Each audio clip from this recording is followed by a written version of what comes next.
Okay, let's start with a song.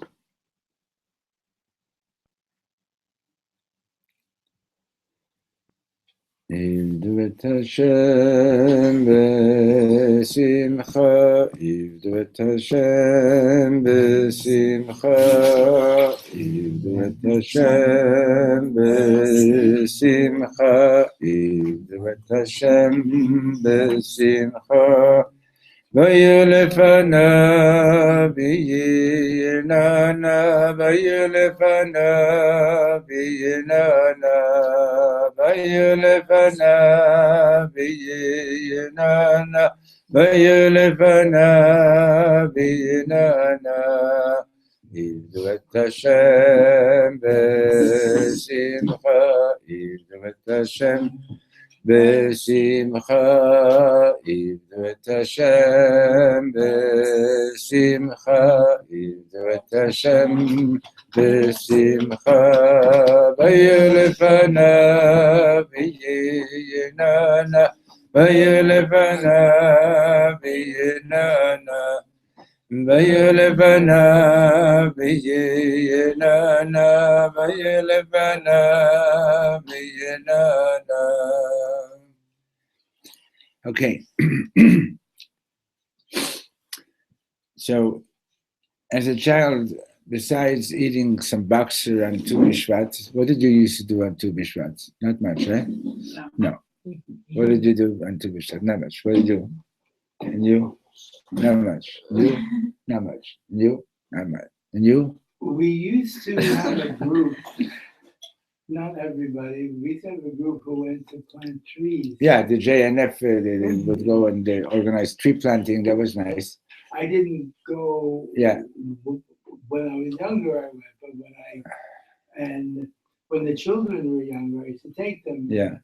But so that's a very nice custom, right? And Shvat is one of those months that sort of like, comes and goes. And yes, Rosh Hashanah Lilanot, especially if you lived in the frozen Canada.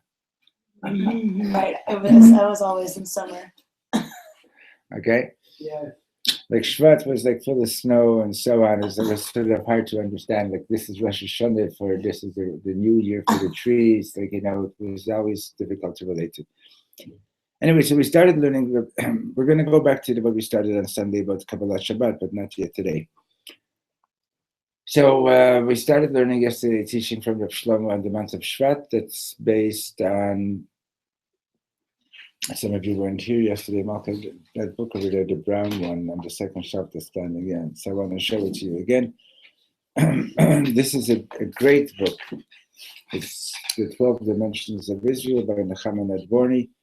And she goes through the Kabbalistic teachings and psychological aspects, and it's like she weaves it all together month by month. And what we were saying, just to give you very briefly, what we were saying yesterday was that each month we have 12 months a year, not because there happen to be 12 months a year. We have 12 months a year by design. Everything in this world is existing literally by the word of God that is being spoken now. You read the first chapter of Bereshit, of Genesis. God said, "Let there be light." It means God is saying right now that let there be light.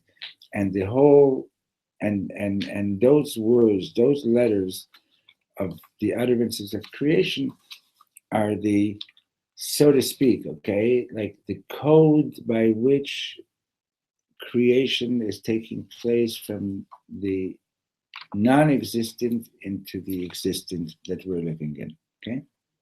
How do we know that creation is so good? Why couldn't it be God said, let there be light, and there was light perpetually? What did God have? Okay, so that you look in Sha'ar Yichud Ve'emunah in chapter 4. By the way, that is what the Apocryphal said, that God created the world and then he abandoned it. He has more important things to do. So Dr. Rebbe explains that in order for something to exist, it requires an energy to exist. There's no reason why You see, if there was nothing before, there's no reason why there should be something now. Right? In other words, even in this physical world, things revert back to their original states. Things break down and go back to their original condition. So if there was nothing, there's no reason why should it continue to exist? Because God is making it exist. That's the point, right? Because God is giving it the energy to be. Okay. The world doesn't have any self-sustaining properties of its own that is now independent. The world is not independent. Okay. It was a good question. The question was very good. So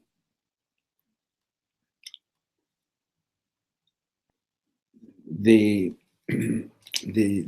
four letters of the divine name Yud Kei Vav Kei, those are the letters that represent the basic manner or code, let's say, by which God's divine will manifests itself down into this world. Okay? And there are 12 possible permutations of those four letters. Four usually will usually give you 16 permutations, but since the hey, the letter hey is twice in the name Yud Kei Vav Kei, so you only have 12 permutations. Okay, and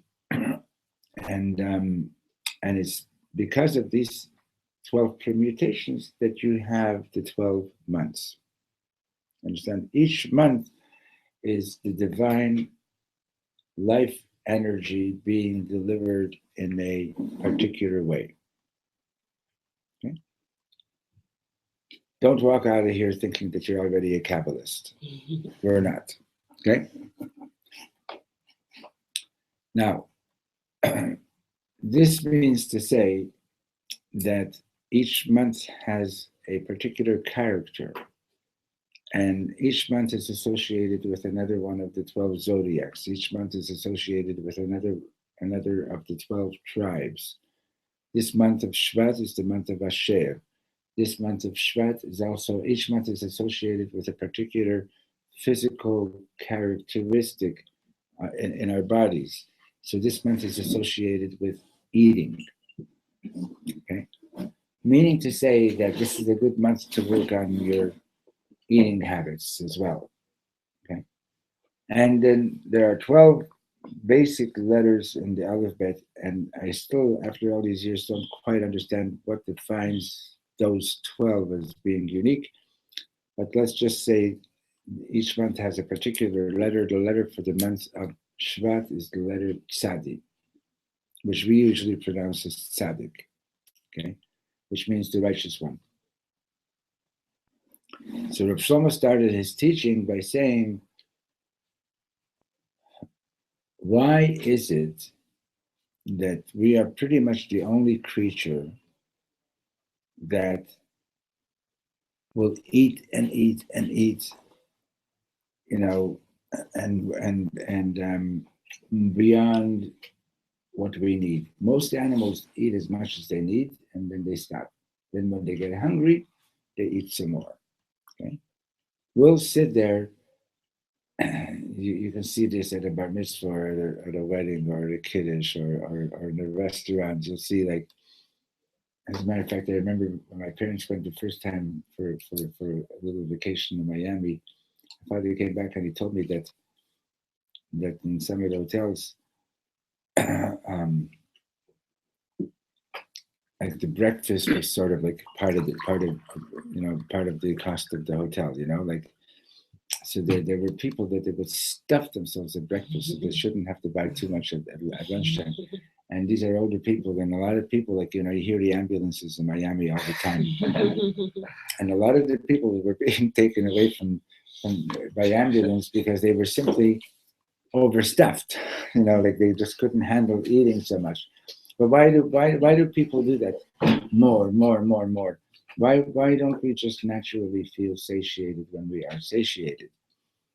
So Rav Shlomo is going in to explain that this physical phenomena about the human being is very much the result of a certain awareness that we have that there is a beyond. I mean, I think animals do this more so.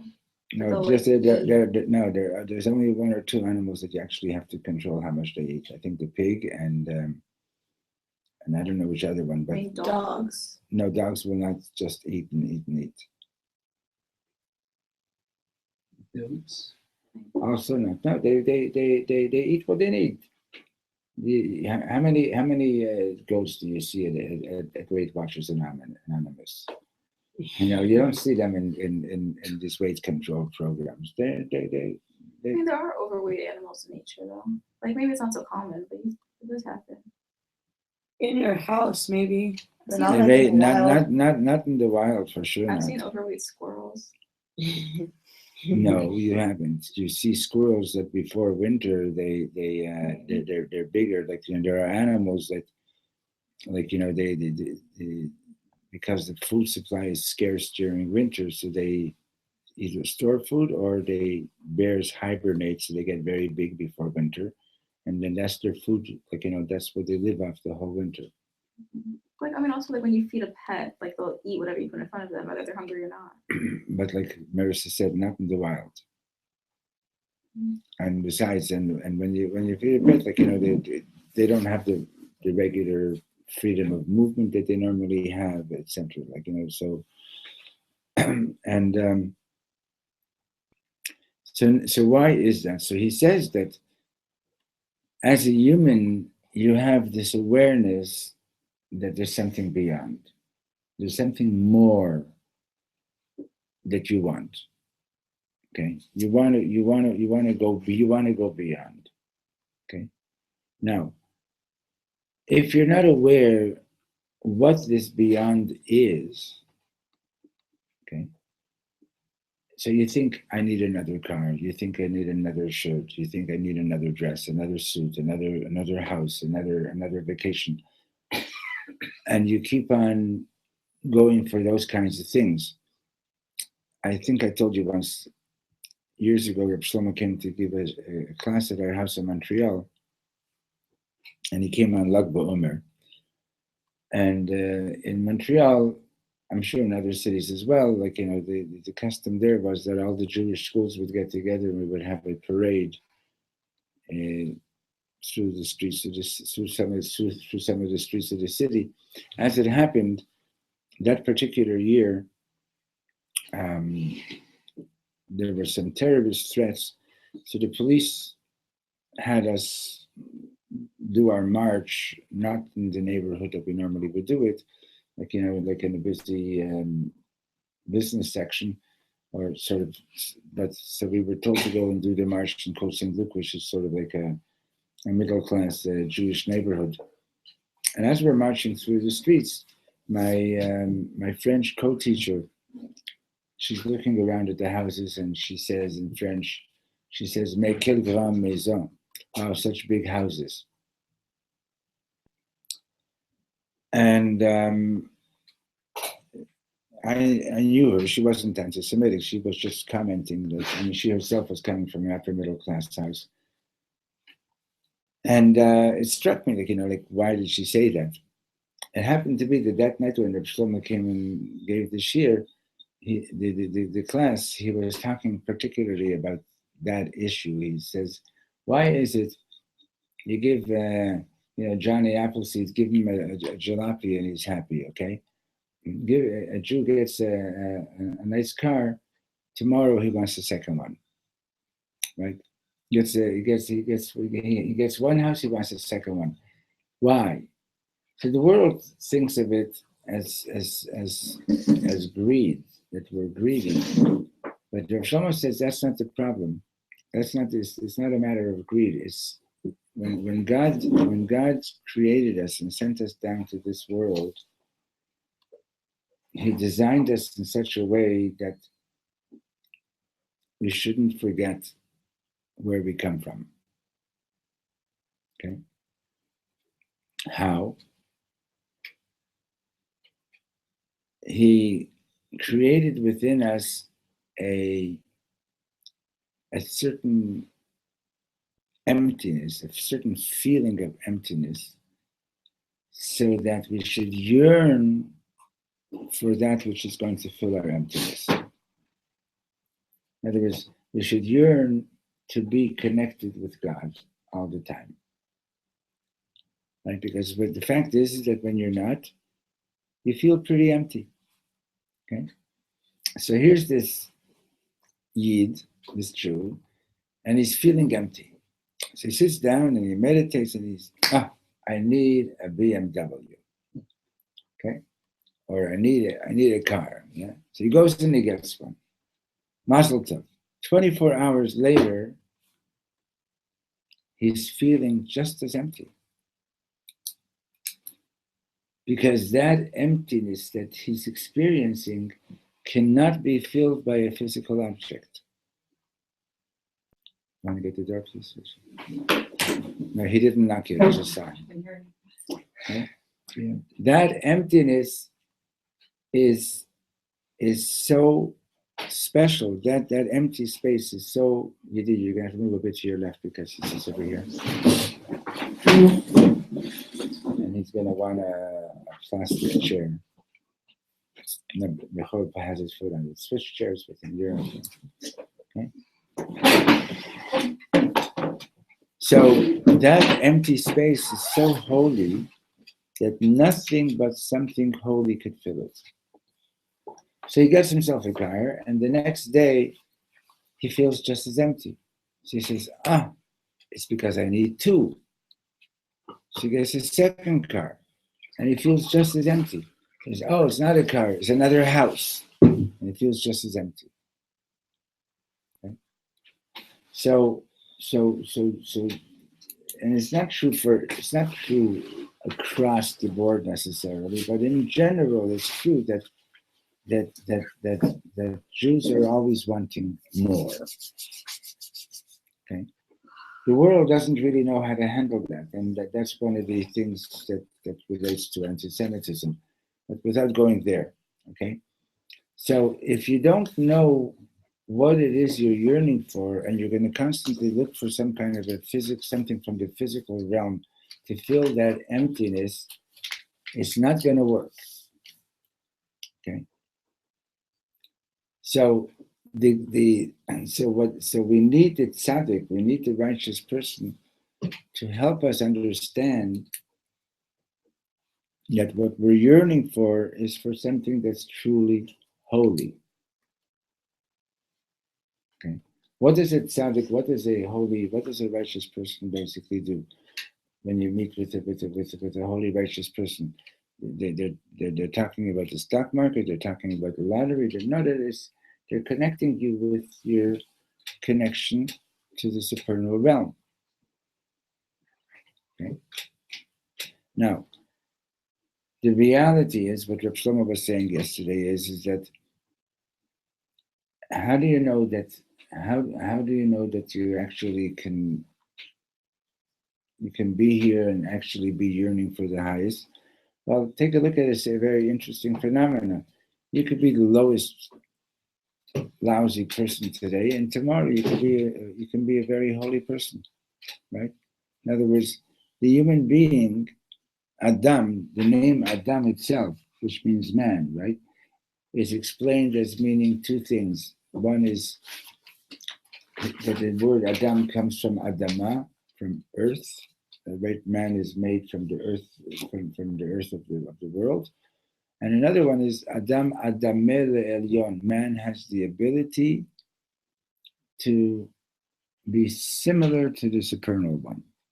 Okay, so man is, in a certain sense, the bridge between heaven and earth. Okay, now the fact is, you can be a really wonderful person right now, and God forbid, 5 minutes later you might do something really nasty, right? Or vice versa. You might do something really nasty right now, and 5 minutes later you're the most beautiful person. It's reality, right? And that's because we are connected above and we're connected below. Okay, that's the reality. And Hashem designed us in such a way that we want more. In other words, we all experience wanting more. That's why you need one shirt, I'll sell you two. You know, right? Why do you want to buy two? Like, when do you go into a store and buy only what you need, right?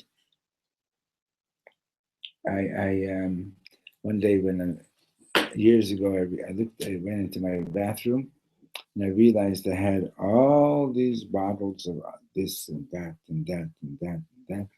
And I said to myself, what am I doing with all this? Right? And I realized I was going to the pharmacy twice a week. And this was on special, that was on special. You need this, you need that. So I decided to do, and I would buy this, I would buy that, I would buy that. I decided to do an experiment. I wasn't going to go into the pharmacy for a month, see if I can survive. And they had to call the Red Cross. No. I survived. Wow. Right?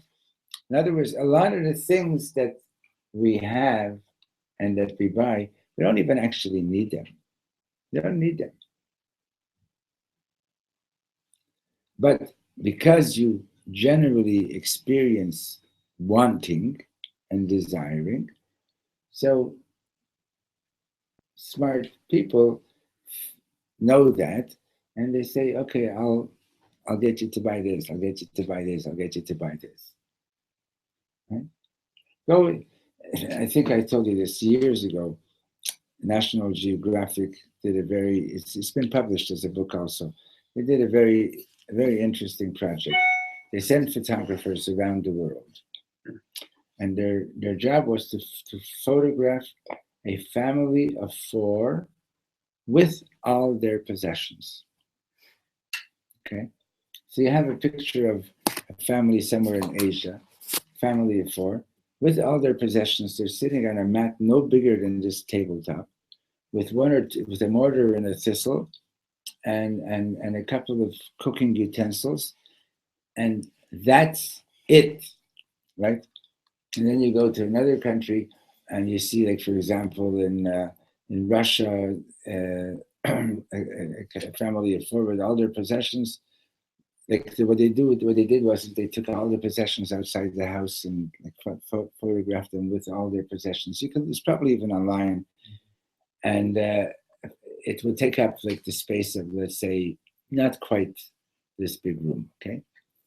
And then in good old US, and these are all middle class families, right? Like this good old US of A, it's like 3/4 of an acre just for the cars and the shirts and the bikes and the this and the that and the that and the that and the that, right?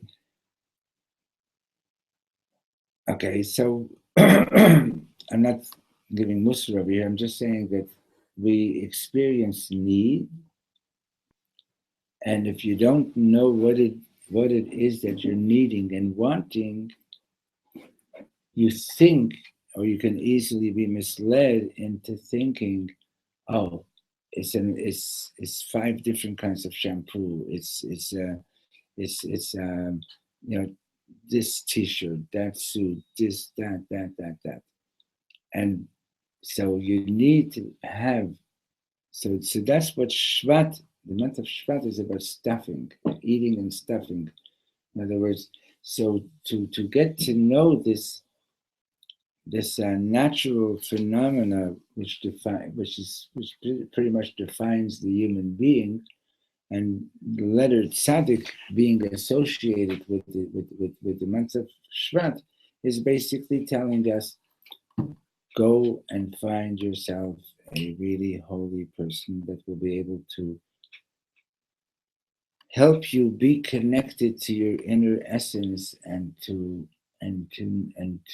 take that natural desire for more and use it to do more kindness, to be more, to love more, to have more friends, to help more people, to study more Torah, to do more mitzvahs.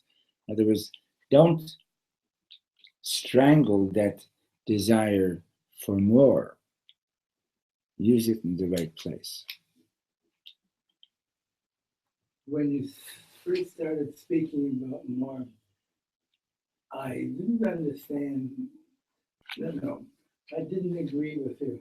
I didn't say anything. When's the last time you agreed with me? It's okay. Until you mentioned. Go on, yeah. Until you mentioned. By the way, I've repeated your joke so many times about Adam's cell phone number. People love it. You know what Adam's cell phone number was? Apple I-812. Oh my God. Okay, go on. Yeah. Claim to fame. Yeah. I agree with you. I didn't understand it until you started speaking about one car, two cars. I heard it all, and then I realized when I made it Aliyah 15 years ago, I had 67 shirts and 4 suits. My sister who lives here told me, don't bring too much over. And I had umpteen ties. I now only have one tie, which I wear to my daughters. She's already. And it was just available. It was available, and also it was sort of like, it was expected in your community that, if you're a successful person, you don't own just one tie. The year before I made Aliyah, I tried an experiment. I had a dark green suit, which I didn't like anyway. I wore it for Shabbos and Yom Tov every Shabbos, the same tie, the same shoelaces or shoes or whatever. I wanted to see, is anyone going to notice this? And someone said, oh, is that a new suit? It was 10, 15 years old. Yeah. I wore the same thing. And that's what convinced me. I brought 2 suits over. Yeah. Anyway, so the there are these wilderness schools. I don't know if you heard about it, but like a friend of mine, like his daughter was in high school and she got involved with not a good crowd, and the therapy, the social workers, they weren't doing much good. Anyway, in desperation, they sent her off to one of these backpack schools. You heard of those? And it was a 3 or 4 month thing. It cost a fortune. He had to mortgage his house.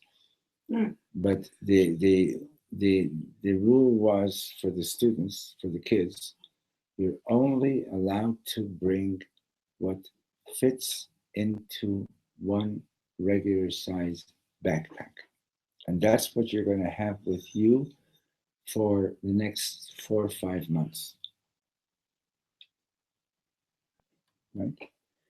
And because when you have a whole bunch of toys and this and trinkets and tchotchkes and so on, it's very easy to get lost in that and never think about, what do I actually really need? What do I actually really need?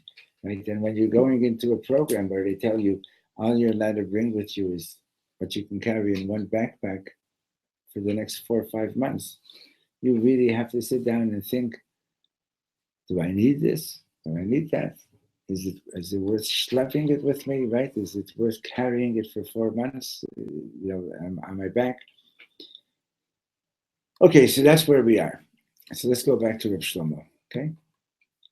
So we were somewhere around here. Hold on. We were around at the 7-minute mark. So that's where I'm going to start it. Okay. I'll stop it to explain. And you know, sweetest friends, when somebody is sick, you know, it says, our holy fathers, Avraham, Isaac, Yaakov, Bakoil, Mikol, Kol, they had the all. You know what Avraham taught the world? A lot of holy people before Abraham. But they taught the world to be holy also with limitations. They didn't teach the world you can reach beyond yourself. You can stuff yourself. Avraham is Bakoil, Mikol, Kol, the all of the all. And the all, it's deeper than all this, right? And I want you to know something. If you have the all, when you ever taste that all, when you have everything, you're so full. And you have everything in the world, all the particulars, but the all is missing. Kvalda, you empty. Kvalda, you aching. I've seen people have everything. They have a wife, they have children, they have money, they have a good time, but they're broken. I've seen people have nothing, have a piece of herring once a year. But Kvalda, they have the all. You have the all. Gewalt, are they in touch with this reaching beyond oneself? Now listen to this deepest depths. When Jacob had the dream, he dreamt that there's a ladder going up to heaven. A ladder is pretty finite, even from here to heaven. It has a beginning, it has an end, because even heaven is finite on a heavenly level. But then he saw Vehine Hashem Nitzavol of God is standing above him. You know what he saw? You can reach beyond yourself. You can do one thing and suddenly go out, you're something else. Gevalda, you're something else. Okay, so that's a very important point, okay? So let's go back to Jacob's ladder, to his dream. Okay, so the ladder is fixed on the ground and it's reaching into the sky. Familiar with the dream, right? Jacob's dream. Really? So Jacob, our father Yaakov, right, has this dream, and in his dream he sees a ladder. Angels are going up and down the ladder. The ladder is underground, and it's reaching into the sky. Okay, and we spoke about this yesterday. So take for example, in your greatest imagination of your highest self, okay, your highest, most righteous self, right? Your greatest imagination of your highest spiritual self, right? And the way Shaya put it very clearly also, that is limited. It has its limitations because anything that you can imagine is already by definition limited because you are a finite being. You can't get out of that reality, okay? You're a human being, you're of this world, you live in the domain of time and space, in the domain of laws of nature, etc., etc. You can't now, at this time, so long as you're alive, get beyond that. But through Torah and mitzvot, you can go beyond that. Okay. So when you have your concept of yourself that if I do so much and so much, give so much to charity, I do so many charitable acts, I do this, I do that, then I'm a tzaddik, I'm a holy man, right? Well, you may be,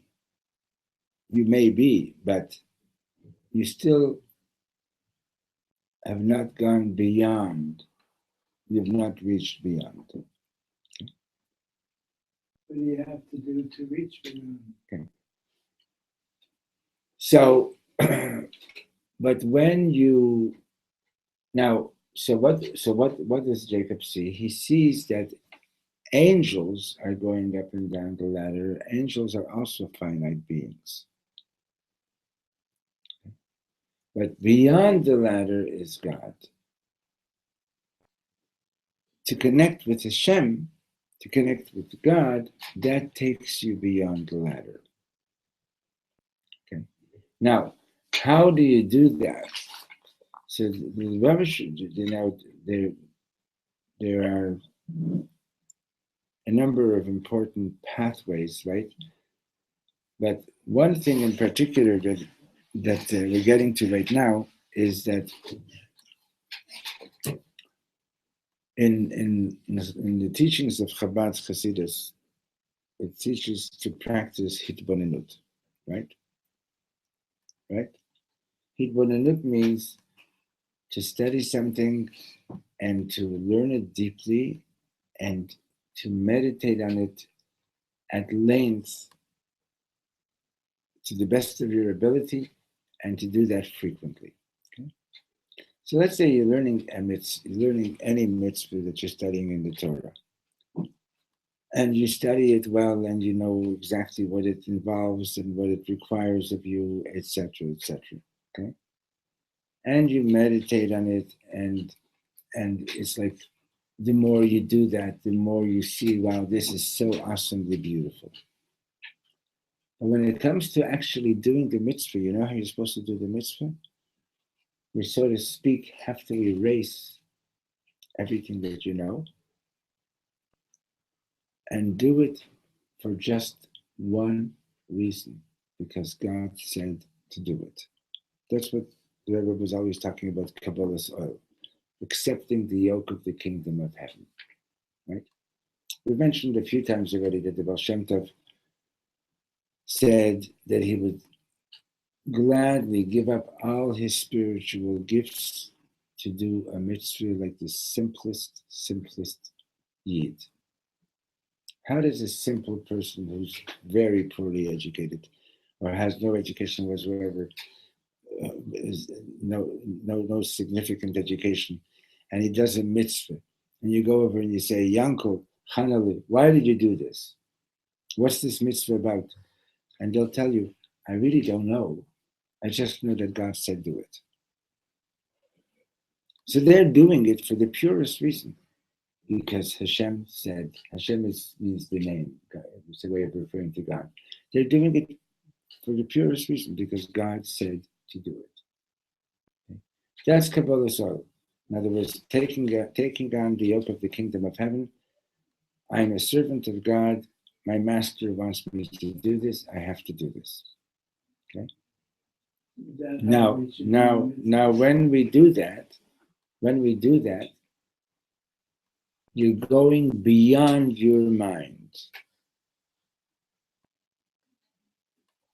Okay. Now, so why bother learning it in the first place, and why bother meditating on it in the first place? Because that's part of the mitzvah of learning Torah, is to use your mental capacity to its fullest in serving Hashem. So part of the mitzvah is of the mitzvah of learning is Hashem says, yeah, I want you to understand it. You need to understand this. You need to understand what this is about. This is part of the learning. Learning Torah is about your father-in-law is okay? Baruch Hashem. And your son is okay with his arm? Oh yeah, it's the cast this off. Good, okay. Thank you. See you tomorrow. Learning Torah is an awesome thing, because what you're doing is you're taking God's wisdom, God's essence, and you're absorbing it into your physical brain.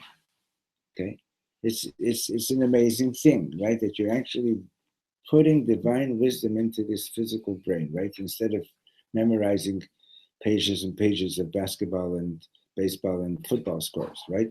You're taking the divine wisdom and putting it into your brain. But that's learning. But when it comes to doing, it's, in other words, to really subjugate yourself to God is that after I've learned it, and after I understand it, and it's really deep and beautiful, to do it just because Hashem wants me to do it, not because I understand it. That's beyond your mind. Okay? And to get there, you sort of have to get to the edge of your capacity, so to speak, before you can actually go beyond it. So it's like more like your intention. It's your intention, yeah. It's like, you know, it's not. I'm learned this mitzvah, and I understand this mitzvah because that's part of the mitzvah of learning. Okay, but doing the mitzvah is not because it makes sense to me, but doing the mitzvah is because God wants me to do it. Now, one of the ways that we categorize the different mitzvot is that we have mitzvot which are chukim, we have mitzvot which are mishpatim, we have mitzvot which we understand, mishpatim, and we have mitzvot which are chukim, laws that we don't quite get the meaning of what it's about, right? It doesn't always make sense. Which is easier to do properly, the ones that you understand or the ones that you don't understand? Don't understand. Depends on who you are. Well, okay, thank you. That's Some people would say one. all others of the the. other. No, of course. What do you say? It's harder if I don't understand it. It's harder if you don't understand it, Yeah. right? Because you were raised that everything has to be understood, right? Mhm. Now, given what we were learning, that a mitzvah is to be done because God wants me to do it, right? So if I understand why I'm doing this, if I understand this mitzvah, it's more difficult to give up my understanding. See, a mitzvah that I don't understand, I know the only reason I have for doing it is because God said, right? But a mitzvah that I understand, it's more difficult to do it just because God said. Because if God wouldn't have given me this mitzvah, I understand it so well, I would have written it myself, so to speak. Is it easier not to steal because you think that it's wrong to steal? Or is it, given that you understand that it's wrong to steal, is it easier not to steal just because God said, or is it easier not to eat shellfish just because God said? You know what I mean? In other words, if you're doing the mitzvah just because God told you, right? So when it comes to shellfish, I don't have any reason for not eating it other than that. Okay? When it comes to not stealing, I have plenty of reasons why we shouldn't steal. Because you get caught. And it's one of them, okay? And I don't want people to steal from me, etc. Whatever the reasons are, but I have reasons. But not to steal just because God told me not to steal, that's already more difficult. Okay? So what's the difference between, so let's say a mitzvah like, you shall not steal. What's the difference if I'm not stealing because I think it's bad, or if I'm not stealing because God told me not to? And the answer is that if I'm not stealing because I think it's wrong, tomorrow somebody smarter might come along and convince me that it's okay. Okay. Remember, but if I'm not stealing because God said, I don't care whatever logical reason you might give me that it's okay to steal, I'm not going to steal because God said. I remember when I was in university, there was this guy that I was friends with for a short while, and he had moved into an apartment. I went to help him painting, and I take a look and I see he's got all these new expensive tools in the house, and I knew that he didn't have any money. So I said, "Where'd you get this?" So he says, "What do you mean, where did I get it? There's a hardware store down at the corner." So I said, "Yeah, but you don't have any money." So he says, "Yeah, but I have long sleeves." So I said to him, but how can you do that? So listen to his justification. He says, don't you know that every storekeeper knows that a certain percentage of their products are going to be stolen? So they include, when they do their pricing, they already price it to cover to cover the loss. So if I don't steal it from him, he's basically stealing from everybody. That was his rationale. You understand? But a big tzaddik, right? Yeah, 1 second, just 1 second. So now, like, he thinks it's okay for him to shoplift. Huh? Maybe even a mitzvah, right? Or our neighbors over here, our cousins, so to speak, they think that they're doing something good by stealing from, for stealing cars from us. In other words, they have a law, don't steal, but only in their own community. So if I'm doing the mitzvah because of my reason tomorrow might not be my reason tomorrow anymore. Yes. So, it's. Do you think that, like, God's will for us, God's the rules, I guess. Do you think that? Because it seems like you're saying that, because it's not enough. It wasn't enough for me, like going to Hebrew school, knowing that thou shalt not steal, or my parents telling me not to steal. I still stole. It wasn't until God was internalized within me, and that's when I actually felt that I shouldn't steal, and I don't steal anymore because of. Because you've adopted it, yeah. So that's your question. Yes, you definitely have to. You have to adopt it. But the highest, deepest level of adopting it is about that. Is about connecting with God. You understand? Yes. So, see. So thank God you're not stealing anymore because you've internalized that it's wrong. Okay. Now, God forbid, it shouldn't happen, but what if, God forbid, you were finding yourself in a very challenged situation? You don't have any money, God forbid, you don't have what to feed your family with, and so on. Are you sure and are you convinced that you wouldn't steal? I wouldn't, I doubt it for most people, okay? Even though today I'm absolutely saying, oh, I don't steal and so on, right? I know that today in these circumstances and the way I've adopted this mitzvah, I know that I'm not stealing. Right? I'll give you an example.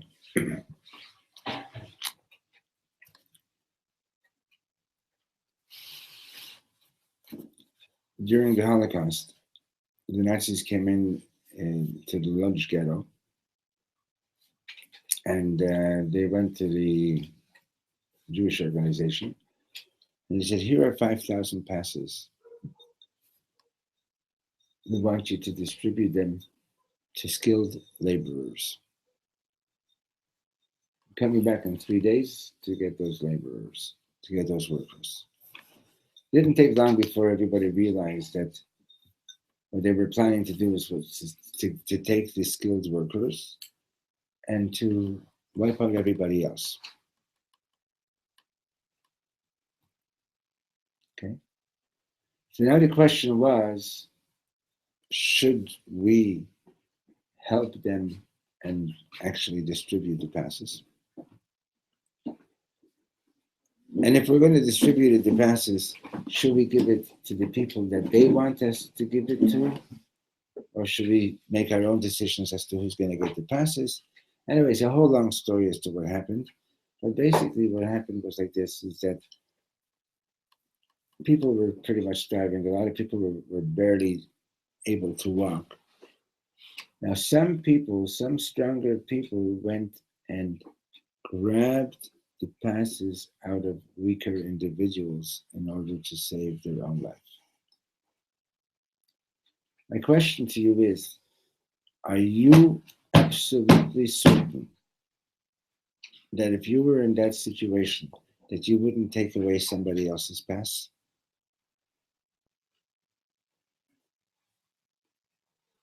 Anybody want to answer? You're not. You're right. You would like to think, I would like to think that I would never do something like that. Right?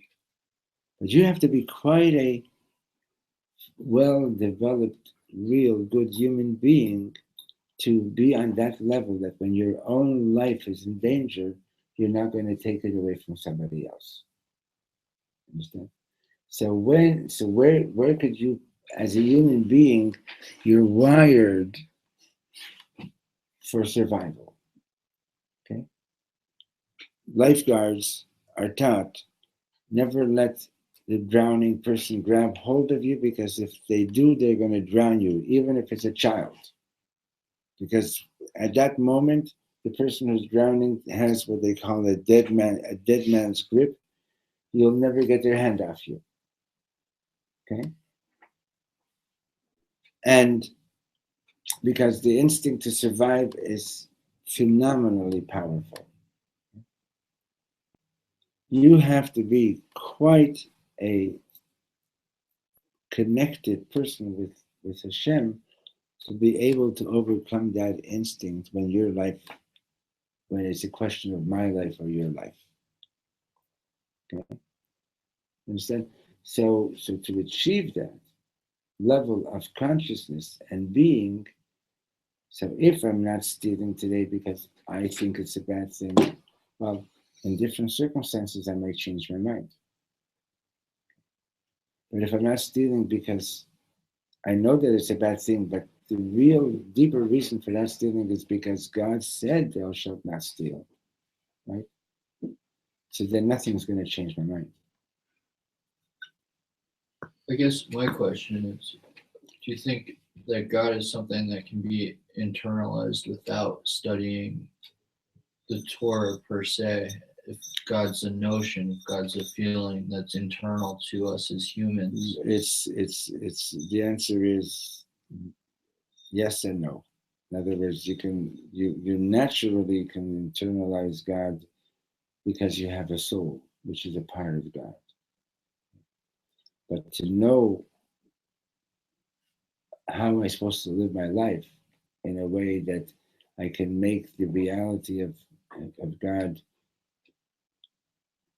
be manifest in this world in a palpable, real, visible way, it's by doing His will. His will is what He gave us in the Torah. Okay, where does that leave everybody? We're in in the limbo. tzaddik. We need another hour. So tomorrow, Mr. Shan. But we're in a limbo now. You'll just No, have you're not in limbo. Just go. Just there's plenty to think about, and just to start practicing it. That when you're doing a mitzvah, when you're making a blessing, and so on, just to think about, I want to be connected with my supernal source, with Hashem, and I'm doing this because Hashem wants me to do it.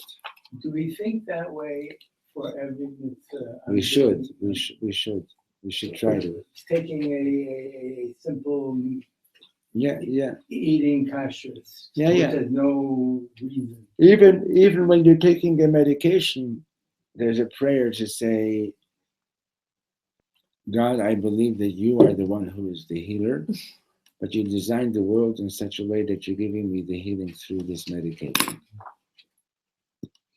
So I'm taking the medication, not because I don't believe that you're the healer, but because you are the healer, but you want me to take the medication. I don't know if you're joking or not. No, I'm serious. No, I'm not joking at all. There is, in Shulchan Aruch, there is a prayer to say before taking medicine. because I take meditation every morning. So there's a tefillah for that. You can write it in your own words, but it's basically saying, Hashem, I know that you are the real healer, but you've designed the world in such a way that the healing is coming through this medicine, and I know that it's you.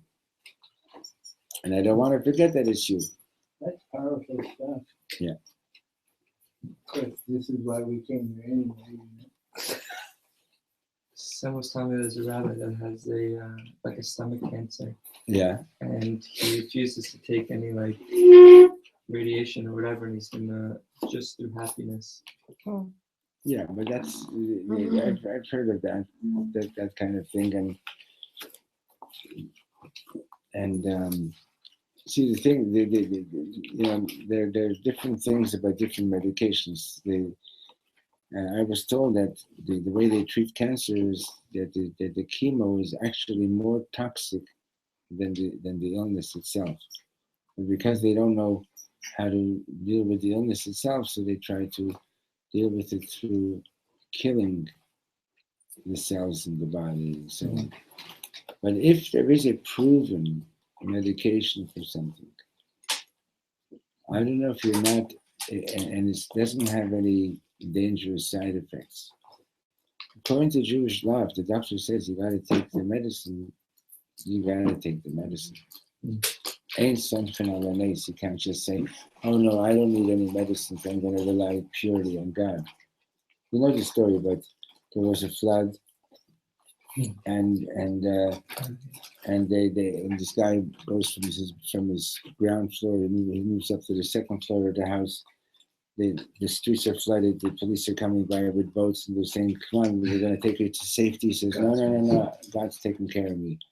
And the flood waters rise, and he's now on the roof of the house. They send the helicopter to get him. He says, "No, God is taking care of me," and he drowns. And he comes up to heaven and he says, "God, I put all my trust in you. Why didn't you help me?" And God says, "I sent you a boat. I sent you a helicopter. What do you want?"